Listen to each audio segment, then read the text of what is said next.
क्या प्रतिक्रिया, सबसे पहले क्या प्रतिक्रिया है आपकी सर इस पे?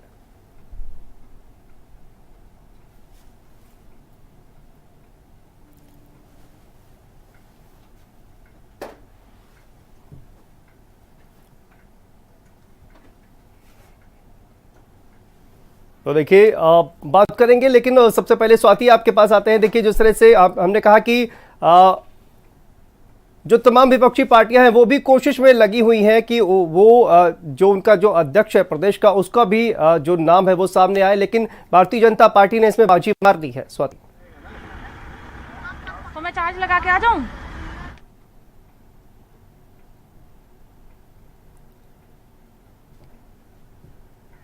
फोन नहीं आया भाई।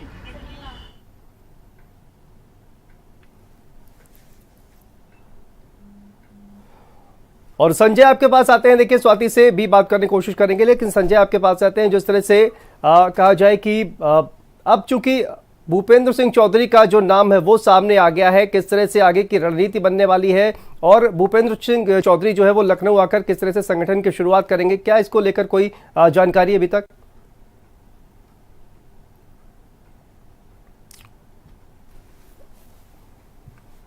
तो लगता है संजय से संपर्क जो है वो टूट गया है, और बात करने की कोशिश करेंगे संजय से भी।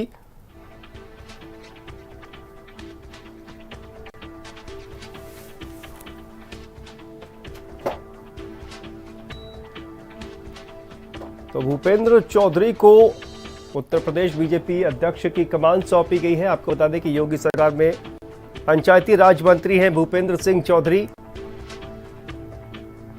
और योगी सरकार पार्ट 1 में भी मंत्री थे भूपेंद्र चौधरी। एक बार फिर से देखिए उनको मंत्री बनाया गया सेकेंड पार्ट में भी, और अब उनको यूपी बीजेपी अध्यक्ष पद की कमान सौंपी गई है। तो निश्चित तौर पर काफी जिम्मेदारियां हैं उन पर, और उनको संगठन का अनुभव भी है, सरकार का भी अनुभव है। पहली जो योगी सरकार पार्ट 1 था उसमें भी वो मंत्री थे, और उसके बाद पार्ट 2 में भी वो मंत्री है। और संजय से बात करेंगे। संजय देखिए, अब संगठन का काम जो है वो किस तरह से शुरू होगा, 2024 लोकसभा चुनाव की तैयारियां किस तरह से शुरू होंगी, इस पर भी मंथन होगा, और जल्द ही कहा यह जा सकता है कि भूपेंद्र चौधरी लखनऊ आएंगे और वो ये जो 2024 का जो लक्ष्य है उसकी शुरुआत करेंगे।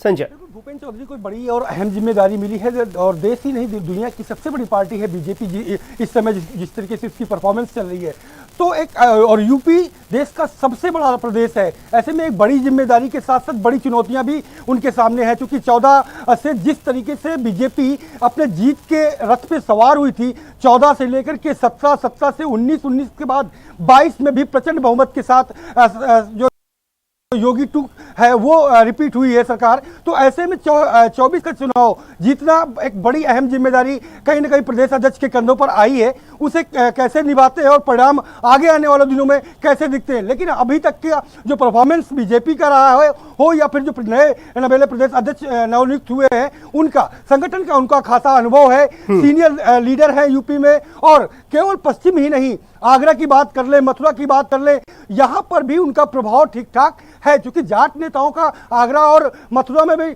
अच्छी पकड़ रखते हैं। तो ऐसे में उनका इस्तेमाल केवल पश्चिमी और मथुरा आगरा तक ही नहीं पूरे प्रदेश में होगा।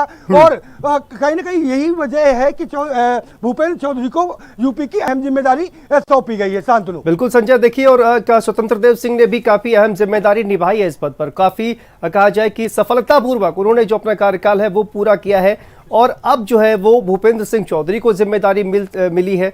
किस तरह से डिफरेंट होगा इन दोनों जो नेता है, इनका अगर कार्यकाल कंपेयर किया जाए तो? संजय, बिल्कुल कंपेयर करने की बात है शांतनु, तो 14 में जिस तरीके से सरकार केंद्र में बनी थी और बीजेपी यूपी पर काबिज होकर गई हुई थी, उसके बाद जो डिप्टी सीएम है केशव प्रसाद मौर्य, और 17 में उनके कंधों पर जिम्मेदारी हुई थी, और 325 की बड़ी जो जीत के साथ बीजेपी 14 साल बाद जो वनवास उसका लौटा था और प्रदेश में उनकी सरकार बनी थी। उसके बाद जिस तरीके से 19 में चुनाव हुआ, उसके बाद अब 22 के चुनाव पर भी स्वतंत्र देव की परफॉर्मेंस कितनी बेहतर रही, हालांकि सीट 325 से कम हुई थी, पर अब उसको और बेहतर कैसे किया जाए इसकी जिम्मेदारी भूपेंद्र चौधरी के कंधों पर आई है।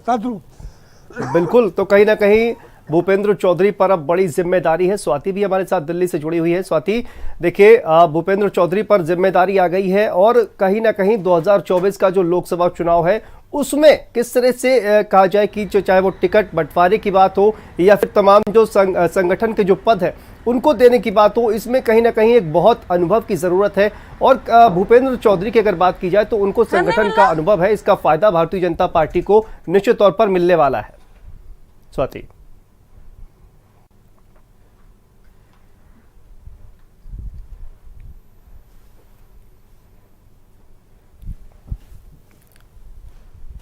जी स्वाति, क्या आपको आवाज आ रही है?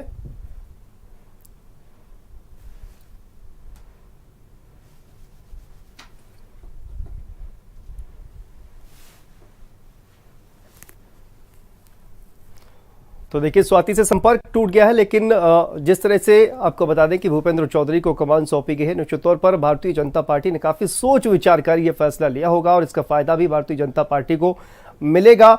लेकिन संजय, आपके पास वापस आते हैं। उत्तर प्रदेश की अगर बात की जाए तो कहा जाए कि देखिए लोकसभा चुनावों में 80 जो सीटें हैं उत्तर प्रदेश की, और उसमें केशव प्रसाद मौर्य ने जैसा कि दावा किया था कि हम 75 प्लस का टारगेट लेकर चल रहे हैं, तो उसी दिशा में कहा जाए कि उसी टारगेट को ध्यान में रखते हुए ये इस नाम पर मोहर लगाई गई है। और कहीं ना कहीं देखा जाए तो भूपेंद्र चौधरी जो है वो एक निर्विवाद नेता के तौर पर भी उनकी जो इमेज है वो सामने आती है। बिल्कुल, काफ़ी मिलनसार नेता भूपेंद्र चौधरी माने जाते हैं और चूंकि पश्चिम से आते हैं तो जाट लैंड में भी उनकी अच्छी पकड़ है और ऐसे में बड़ी सादगी के साथ कार्यकर्ताओं से भी मुलाकात करते हैं, चाहे वो संगठन में रहे हों या पिछली योगी 1 सरकार में मंत्रिमंडल में शामिल थे, योगी 2 की सरकार में भी मंत्रिमंडल में अभी तक मंत्रिमंडल में शामिल है। तो वो लगातार चाहे जनता हो चाहे उनके कार्यकर्ता हो समर्थक, वो सबके साथ सादगी से बात करते हैं और सरकार में रहते हुए जिस तरीके से लोगों की सेवा करनी चाहिए वो राजनीति में कहीं ना कहीं एक पुरोधा के तौर पर लगातार काम कर रहे हैं। और यही वजह कि उनको इस बात की जिम्मेदारी सौंपी गई है कि 24 का जो बड़ा महायुद्ध है उस महायुद्ध में भूपेंद्र चौधरी एक सारथी की भूमिका में निभाएंगे और यूपी में कहीं ना कहीं उनको एक मदद मिलेगी। बिल्कुल संजय, और कहा जाए कि अगर जातीय समीकरण जिस तरह से कहा जाता है कि जातीय समीकरण को साधने की कोशिश की जा रही है और जातीय समीकरण भी साधने की भारतीय जनता पार्टी ने पूरी कोशिश की है और क्षेत्रीय समीकरण को भी साधने की कोशिश की है। ये स्वाति भी हमारे साथ जुड़ गई हैं। स्वाति, क्या आपको आवाज आ रही है? जी बिल्कुल, शांतनु आ रही है आपके पास। तो स्वाति देखिए, कहीं ना कहीं जातीय और क्षेत्रीय समीकरण जो है उसको भी साधने की जो कोशिश भारतीय जनता पार्टी की तरफ से की गई है उसमें भी सफल होती हुई दिखाई दे रही है भूपेंद्र चौधरी के नाम पर मोहर लगने के बाद। स्वाति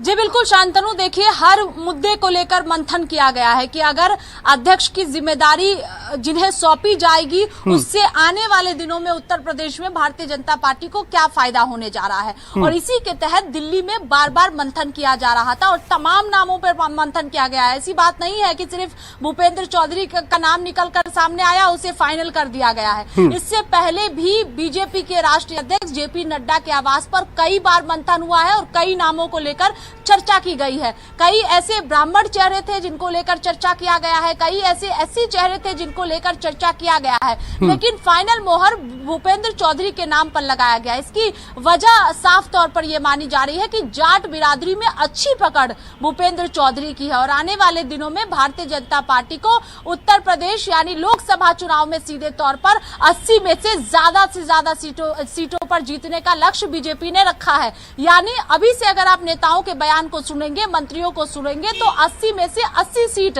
हम कह सकते हैं कि उन्होंने जीतने का लक्ष्य रखा है।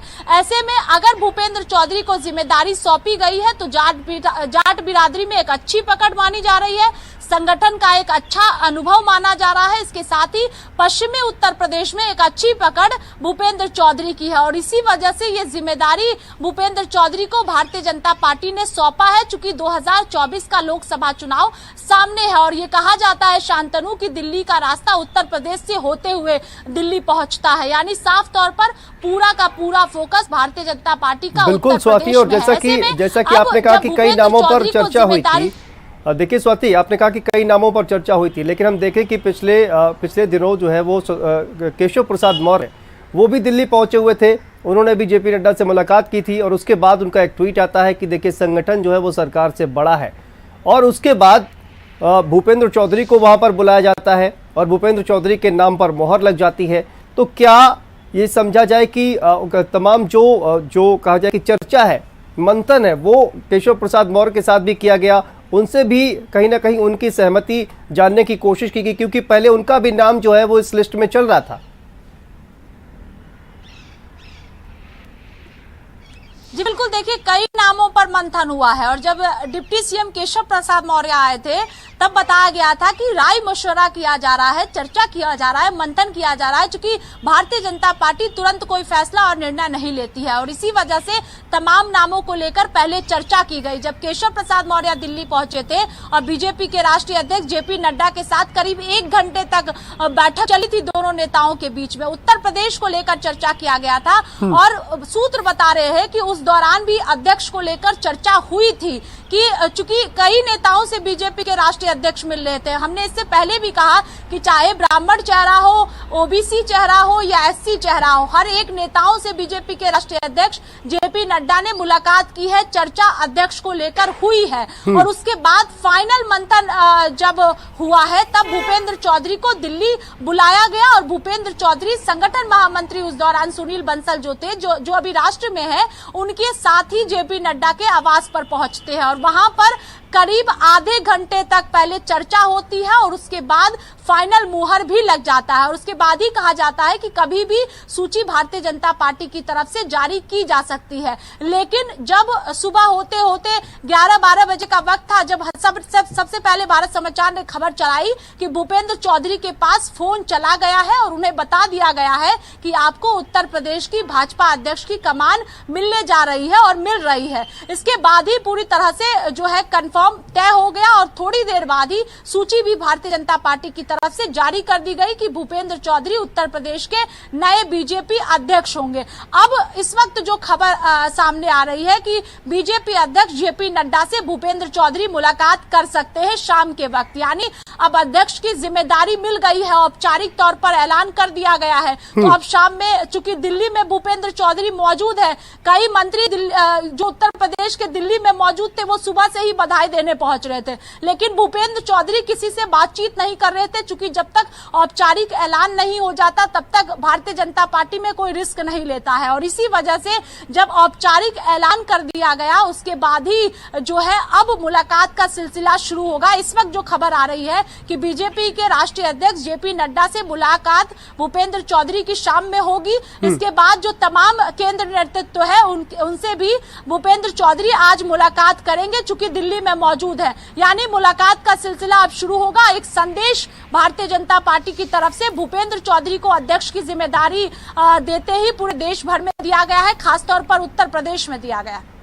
बिल्कुल, और देखिए संजय आपके पास आते हैं, अगर बात की जाए उत्तर प्रदेश की तो समाजवादी पार्टी जो है वो सबसे बड़ी प्रतिद्वंदी पार्टी के रूप में एक भारतीय जनता पार्टी की नजर आती है। किस तरह से तैयारी करेगी भारतीय जनता पार्टी का ये जो कदम है इसको टैकल करने के लिए संजय?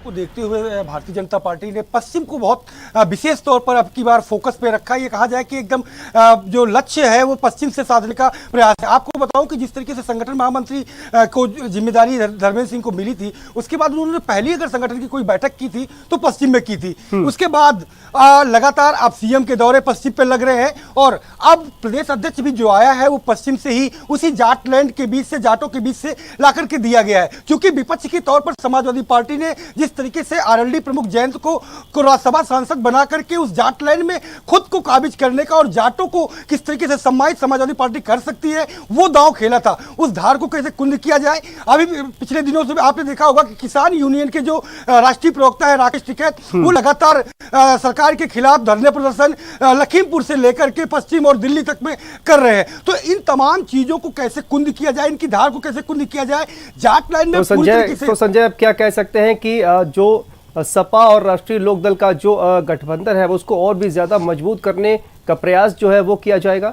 बिल्कुल, आपको बताऊं कि राज्यसभा की घोषणा के साथ साथ ही जयंत चौधरी एक्टिव हो गए थे और वहां पर लगातार अग्निवीर की जो मिलिट्री में जो स्कीम लेकर सरकार आई थी उसके विरोध में लगातार पंचायतें कर रहे हैं। तो वो माहौल भी कहीं ना कहीं समाजवादी पार्टी बनाने का प्रयास पश्चिम में कर रही थी। उस धार को कुंद करने के लिए पश्चिम से ही जाटलैंड से जाटों के एक बड़े नेता को ला करके बीजेपी ने एक बड़ा दांव खेला है। अब देखना दिलचस्प होगा कि ये गेंद जो है अब विपक्ष के पाले पर है, इस धार को कैसे कूद करती है। बिल्कुल स्वाति, देखिए इससे कहा जाए कि इस जो राष्ट्रीय लोकदल का जो गठबंधन है समाजवादी पार्टी के साथ, और कहीं ना कहीं राकेश टिकैत भी अप्रत्याशित रूप से इसका समर्थन करते हुए नजर आते हैं, लेकिन अलग अलग जगह पर महापंचायतों का आयोजन किया जाता है और इसी वजह से जो कहा जाए कि भूपेंद्र चौधरी एक बहुत ही महत्वपूर्ण नाम पश्चिम में उभर कर सामने आते हैं। तो क्या आगे अगर इस तरह का कोई मूवमेंट शुरू होता है कि महापंचायतों का जो दौर शुरू होता है, जैसे कि अभी हमने देखा जो जंतर मंतर पर भी कोशिश की गई कि हालांकि पुलिस ने जो है वहां पर अनुमति नहीं दी, तो इस तरह का अगर कोई मूवमेंट शुरू होता है तो निश्चित तौर पर भूपेंद्र चौधरी की जो भूमिका होगी वो बहुत ज्यादा भारतीय जनता पार्टी के लिए महत्वपूर्ण होने वाली है। स्वाति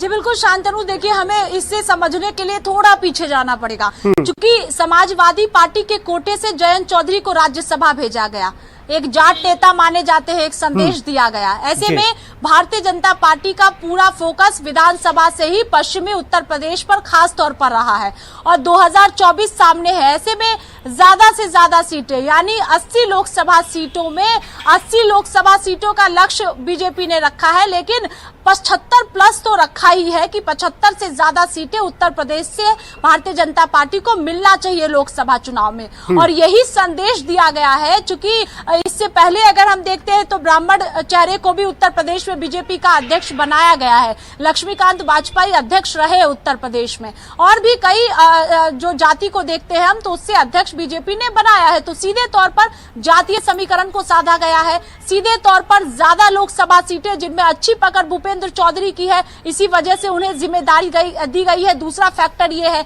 तीसरा फैक्टर है कि सीधे तौर पर पश्चिमी उत्तर प्रदेश पर फोकस है और ज्यादा से ज्यादा सीटें वहां से बीजेपी को चाहिए, इस वजह से भूपेंद्र चौधरी को अध्यक्ष की जिम्मेदारी दी गई है। चौथा फैक्टर यह है कि 20 लोकसभा सीटें ऐसी हैं जहां पर जाट बिरादरी की पकड़ है और वहां पर भूपेंद्र चौधरी की अच्छी पकड़ है। चूंकि जाट बिरादरी में भूपेंद्र चौधरी एक अच्छे नेता माने जाते हैं, वहां पर लोग उन्हें पसंद करते हैं, यानी सीधा असर 20 लोकसभा सीटों पर है। इसके साथ ही जिस तरह से निचले स्तर से लेकर उन्हें ऊपर तक का अनुभव है, यानी संगठन में एक अच्छी पकड़ भूपेंद्र चौधरी की मानी जाती है और इसी वजह से दूसरी बार वो उत्तर प्रदेश में मंत्री बनाए गए हैं। वहीं अगर हम देखते हैं तो पश्चिमी उत्तर प्रदेश के साथ साथ आसपास के जो इलाके हैं वहां पर भी भूपेंद्र चौधरी की अच्छी पकड़ मानी जाती है।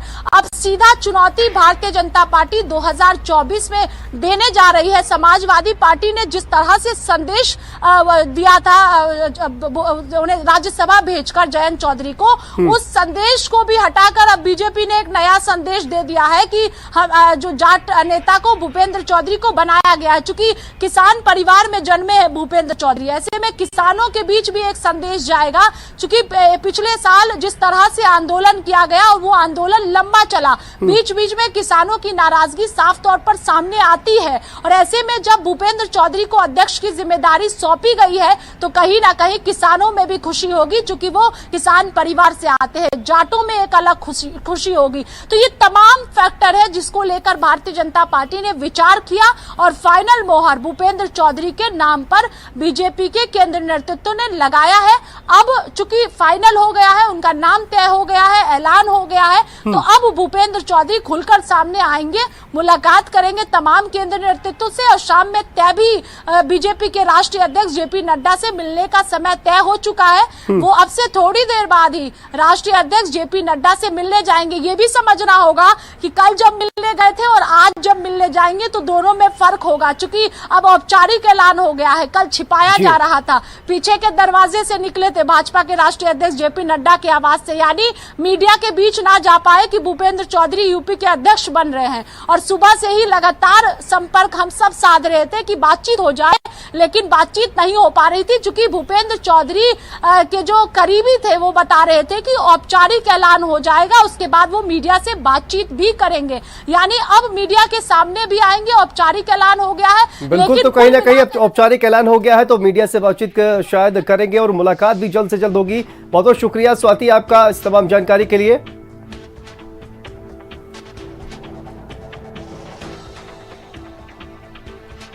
तो देखिए, यूपी बीजेपी के नए अध्यक्ष बने हैं भूपेंद्र सिंह चौधरी, उनको कमान दी गई है।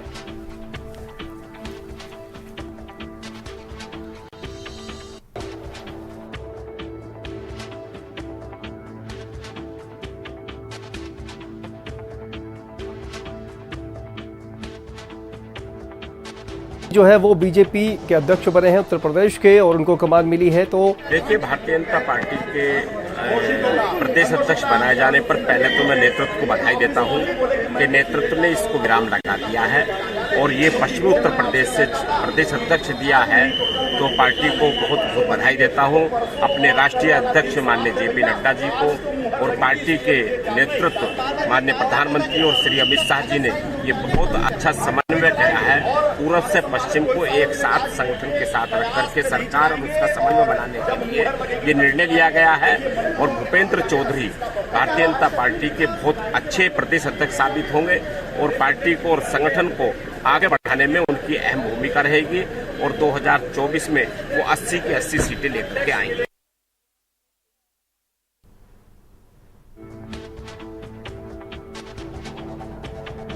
तो देखिए, 2014 से बीजेपी के अध्यक्ष जो चर्चित चेहरे हैं वो हम आपको दिखा रहे हैं। लक्ष्मीकांत वाजपेयी, केशव प्रसाद मौर्य, महेंद्र नाथ पांडे, उसके बाद केशव प्रसाद मौर्य भी रह चुके हैं। इसके अलावा स्वतंत्र देव सिंह भी रह चुके हैं। भूपेंद्र चौधरी को अब यूपी बीजेपी अध्यक्ष बनाया गया है।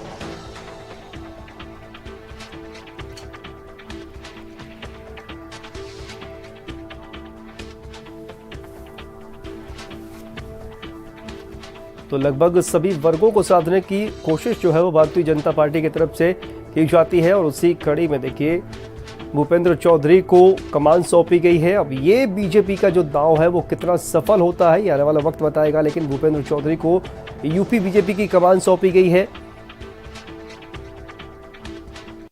और इसके बाद देखिए, दो तस्वीरें हम आपको दिखा रहे हैं। भाजपाइयों में किस तरह से खुशी का माहौल है। बीजेपी ऑफिस लखनऊ की ये तस्वीरें हैं जहां पर भाजपाइयों में खुशी देखने को मिल रही है।